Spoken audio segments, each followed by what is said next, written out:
हार्दिक पटेल की कांग्रेस अध्यक्ष सोनिया गांधी को इस्तीफा भेजे जाने के बाद इस पुरानी पार्टी ने पाटीदार नेता पर भाजपा की बीन पर नाचने का आरोप लगाया है। हार्दिक पटेल ने कांग्रेस से इस्तीफे के बाद ट्वीट कर कहा है कि आज मैं हिम्मत करके कांग्रेस पार्टी के पद और पार्टी की प्राथमिक सदस्यता से इस्तीफा देता हूं। मुझे विश्वास है कि मेरे इस निर्णय का स्वागत मेरा हर साथी और गुजरात की जनता करेगी। मैं मानता हूं कि मेरे इस कदम के बाद मैं भविष्य में गुजरात के लिए सच में सकारात्मक रूप से कार्य कर पाऊंगा। हार्दिक पटेल द्वारा कांग्रेस पर लगाए गए आरोपों का जवाब देते हुए कांग्रेस सांसद शक्ति सिंह गोहिल ने कहा कि ये आरोप किसी ऐसे व्यक्ति के नहीं है जिसने कांग्रेस छोड़ी है, बल्कि ये आरोप भाजपा के आरोप हैं। उन्होंने कहा कि भाजपा के पास न तो कैडर है और न ही जनाधार। वो कांग्रेस नेताओं को लुभाने के लिए कमर कस रही है।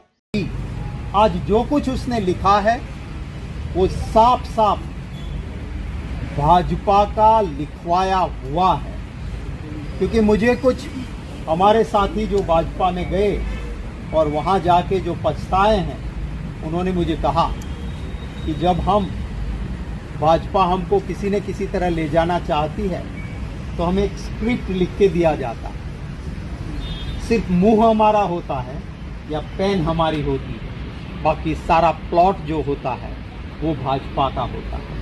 तो आज हार्दिक पटेल का जो रेजिग्नेशन में जो लफ्ज है वो साफ साफ भाजपा के लफ्ज हैं। भाजपा ने उन आरोपों को लिखा और दिया जो हार्दिक पटेल ने कांग्रेस के खिलाफ इस्तेमाल किए हैं। यूथ कांग्रेस के राष्ट्रीय अध्यक्ष श्रीनिवास बीवी ने भी ट्विटर पर राहुल गांधी का एक पुराना वीडियो संदेश पोस्ट करते हुए कहा कि जो डरे हुए हैं उनका हार्दिक आभार।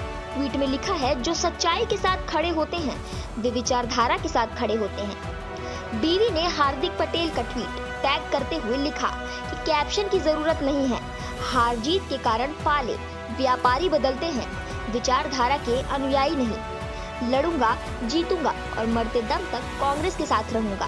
बीवी ने एक और ट्वीट किया और लिखा, जो सत्य पराजित होने का पत्र आया है उसके कड़कड़ में हर शब्द भाजपाई है।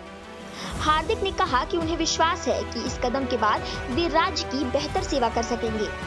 सोनिया गांधी को लिखे पत्र में पटेल ने दावा किया है कि कांग्रेस को सही दिशा में ले जाने के कई प्रयासों के बावजूद पार्टी लगातार मेरे देश और हमारे समाज के हितों के खिलाफ काम कर रही है। इसलिए मैं बहुत महत्वपूर्ण मुद्दों पर आपका ध्यान आकर्षित करना चाहता हूँ। पिछले 3 वर्षों में मैंने पाया कि केंद्र और राज्य दोनों स्तरों पर कांग्रेस और उसके नेतृत्व का काम केवल हर चीज का विरोध करना हो गया है। उन्होंने कहा कि अयोध्या में राम मंदिर हो, जम्मू कश्मीर से अनुच्छेद 370 को हटाना, जीएसटी लागू करना, भारत लंबे समय से इन मुद्दों का समाधान चाहता था और कांग्रेस ने केवल एक अवरोधक की भूमिका निभाई है। उन्होंने कहा कि जब भारत, गुजरात और पाटीदार समुदाय से जुड़े मुद्दों की बात आती है तो कांग्रेस का एकमात्र स्टैंड प्रधानमंत्री नरेंद्र मोदी के नेतृत्व वाली केंद्र सरकार ने जो कुछ भी किया है उसका विरोध करना था।